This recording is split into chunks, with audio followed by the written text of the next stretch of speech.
Hi friends, ఈరోజు మనం మాట్లాడుకోబోయే విషయం చాలా సీరియస్గా ఆలోచించాల్సిన అంశం ఉంది. అదేంటంటే ఆంధ్రప్రదేశ్లో పెరుగుతున్న సిజేరియన్ డెలివరీలు. అసలు విషయం ఏమిటి? ఇటీవల అసెంబ్లీలో సీఎం చంద్రబాబు నాయుడు గారు ఈ అంశంపై గట్టిగా స్పందించారు. ఆయన ఏం చెప్పారంటే రాష్ట్రంలో 56% కంటే ఎక్కువ డెలివరీలు ఇప్పుడు సి సెక్షన్ ద్వారా జరుగుతున్నాయని, ఈ పెరుగుదలలో ప్రధాన పాత్ర ప్రైవేట్ ఆసుపత్రులదే అని నాయుడు గారు స్పష్టం చేశారు.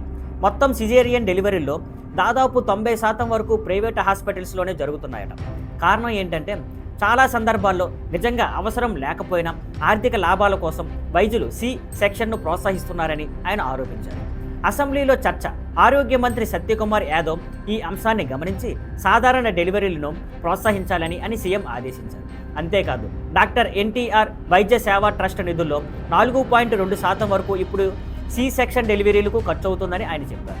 డిప్యూటీ స్పీకర్ రఘురామకృష్ణంరాజు కూడా మాట్లాడుతూ కొన్ని హాస్పిటల్స్లో గర్భిణీ స్త్రీలకు ముందుగానే డెలివరీ తేదీలు ఫిక్స్ చేసి సి సెక్షన్ చేస్తున్నాయి అని విమర్శించారు. ఎందుకు ఆందోళన? ఫ్రెండ్స్, నిజంగా అవసరం ఉన్నప్పుడు మాత్రమే సిజేరియన్ చేయాలి. కానీ ఇలా అధిక సంఖ్యలో సిజేరియన్ డెలివరీలు జరిగితే తల్లులకు అదనపు శస్త్రచికిత్స రిస్క్ ఉంటుంది, రికవరీ టైం ఎక్కువ అవుతుంది, తదుపరి గర్భధారణల్లో సమస్యలు వచ్చే ప్రమాదం ఉంది.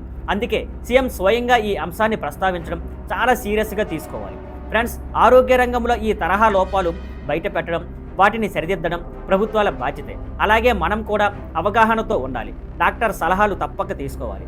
కానీ అవసరం లేని శస్త్రచికిత్సలకు మనం ఒప్పుకోకూడదు. మరిన్ని అప్డేట్స్తో మళ్ళీ కలుద్దాం. See on Skyfler networks. Thank you for watching. Please like, share and subscribe.